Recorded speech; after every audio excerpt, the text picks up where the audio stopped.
Hello and welcome. My name's Melissa Porter. And my name's Nick Freeman. Welcome to The Life Coach. I'm the lawyer. Join us as together we tackle your toughest problems using our unique combination of wisdom and experience. Okay, so there's two ways to get hold of the show. People can either call in or they can email their conundrums. Yep. So I've picked out two emails to go through with you. Okay. So if I'm going to read them out first of all, and then we can debate it between us. Okay. So I'm a 35-year-old single girl. This is Maddie. I came out of a long relationship a few years ago and I'm finding it difficult to find Mr. Right. I've lost hope. Okay, Maddie, this one's for you. She's lost hope. So she's probably lacking confidence, isn't she? She's been in a long relationship for a long time, had that sort of security. She's now on her own and probably doesn't like the idea of being on her own. And it's just not easy to go out and find someone else to have a long relationship. You know, it's all right if you monkey swing. I'm not saying it is all right, but it's easier. But to go and find someone else you want to spend a lot of time with, I mean, well, I'm not going to talk about my own personal experience, but it has taken me a long time to find someone I wanted to spend 6 decades. 6 decades and counting. Now that's interesting because I heard you using the word finding your love. For me, the objective is to attract your love. For me, there's less walking around bars. There's less going on dating apps. There ought to be more focus on becoming the best version of yourself in order to attract. Learning to love yourself, but not in a narcissistic way. Not in a narcissistic way. But how I would suggest to Maddie that she becomes the best version of herself is to be a starfish in the middle of her bed and enjoy sleeping alone. Travel, eat where she wants. Enjoy the simplicity of life. Why not try and enjoy single life and enjoy who she is? Connect with, she's shared her life with someone else. That's finished. Why not now optimize the fact that she's on her own and I'm going to make this relationship with me the best it can be. Lovely. So I'm going to, if I like art or I like exercise or I like eating, whatever it is. Hone her personality. Find out who you really are.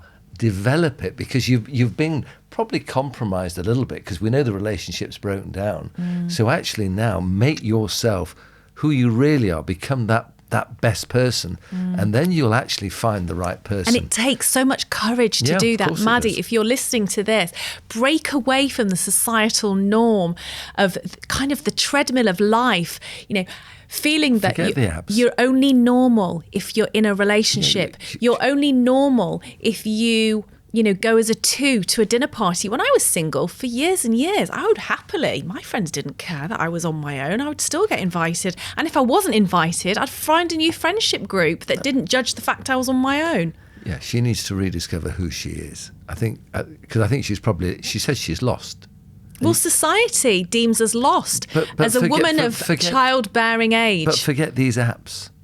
Forget them. Have you been on one of those apps? I actually haven't. I wouldn't know how to work them. I don't actually know how you do it. I've actually just had people who've always. How do you meet people? Well, obviously we're together. How did you meet people? I just in between your busy legal everyday career. life, I could be driving in the car, see someone I thought was pretty, smile, throw my card through the window, and say, "Call me." You did. Did you actually? Yeah. If you ask the receptionist at the first firm that I work, so I never had any problem meeting people because we have an energy, don't we? I've been fixed up on probably 90% of my dates. Yeah, I've had lots of those as well. I remember going to a therapist and saying, I'm never going to meet anybody. And she said, why? And I said, because my favourite night out is a night in. Yeah, but she said to me, but you're not then going to meet a guy in a bar because that's not... A guy in a bar likes going out in a bar. You don't like going out to bars. No. So do what you love. Okay, so from Maddie's perspective, and that's who we're trying to help here, she needs to find out who she really is and enjoy that process. Because if she doesn't enjoy being with herself, I don't think she's going to find the right guy. She'll have another relationship and that will break down because she hasn't discovered who she is and what she wants. And she needs to be brave to do that and not think, oh, well, I like dark-haired, blue-eyed boys who are quite thin and with tattoos. I'm going on this app and that'll do it. It won't. It's superficial. You need to connect with yourself, Maddie.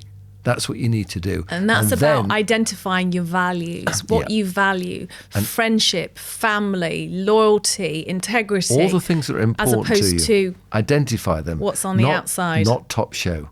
Not top show. You know, there are lots of people who look good on the outside and they're very poor inside. Says the man who drove his Bentley and threw cards through women's windows to go on a date. It wasn't a Bentley, thank you. And that was an opportunity. Ferrari. That was an opportunity. It wasn't, it wasn't my modus operandi, but, you look like you see someone you like walking on the pavement. Oh, hi. You look, there's that energy with people, and that's beautiful, isn't it? So are you proactive versus reactive? I'm definitely not proactive at the moment. No.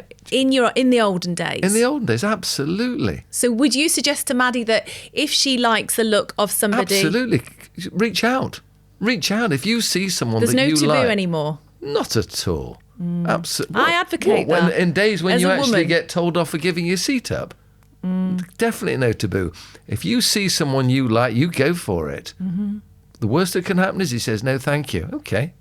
Another perspective, Maddie. And he wasn't right for you if he says Another perspective, Maddie, is Nick. I've been with Nick almost 5 years now. He absolutely is my type, but was not my type. She just didn't realise it. I didn't realise it. And I think that's really interesting because when you read through the kind of patterns of a lot of successful relationships, the starting place is, I've met someone and I've fallen in love and they weren't particularly my type. So I'd encourage you, Maddie, to look elsewhere or look for something a little bit different. She needs to explore herself first. Maddie needs to explore herself. And then when she's done that, as that's happening, things will come her way in abundance. Trust me, that's what will happen. And be open-minded. Absolutely. Be open-minded. I was very open-minded. Proactive. Nick. If you see someone, you have to be open-minded when you're dating him. Sorry. Right. You will pay for this later. Okay. Thank you so much for your email, Maddie. Okay, so second email. I've just started dating after a long marriage and we're starting to get close. I'm finding myself backing off from intimacy as used Viagra for decades and I'm just not confident I can have a good sexual relationship without it.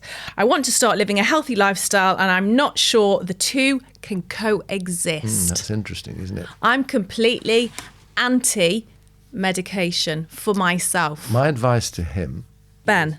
I would say, Ben, the best thing you can do, if you're going to have a meaningful relationship with this lady, is to have a completely open conversation with her about what you've done, why you've done it, every aspect of it, and you'd like now to be clean and healthy because it probably isn't good for you, and she might have to bear with you. She probably won't make any judgment. She'll probably say, actually, I really like you and I don't care what you are like down there. It'll happen, don't worry. I think that's a really good point because I think if she is making a judgment, then possibly you have carte blanche to ditch her right there. Why would you want to go out with somebody? She's not right for you. Absolutely. That is going to make judgments about something so important. If someone wants you because you're going to use an artificial aid in such an important area, it's probably not the person you really are going to connect with. It's a superficial connection. And there's lots of different ways that you can connect intimately. So there's kissing and cuddling, there's walking in nature together, lots and lots of different ways. So I mean, that, Ben, I'm assuming, that very few men have a medical problem. Some men do have a medical problem, but most of the time it's upstairs. It's a mental problem.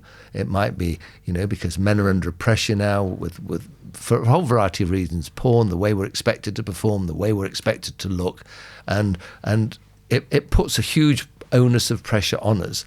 And you don't have to believe it, but that's why I say just be vulnerable and honest with your partner. And if she says, listen, I need you rock solid 100% of the time, you've probably got the answer you want. She's not for you. Red card. Yeah, I think so. Red card, Ben. Good. Great, thank you. If you'd like to be part of our show and remain anonymous, please do email us any name and your problem to admin@melissaportercoach.com.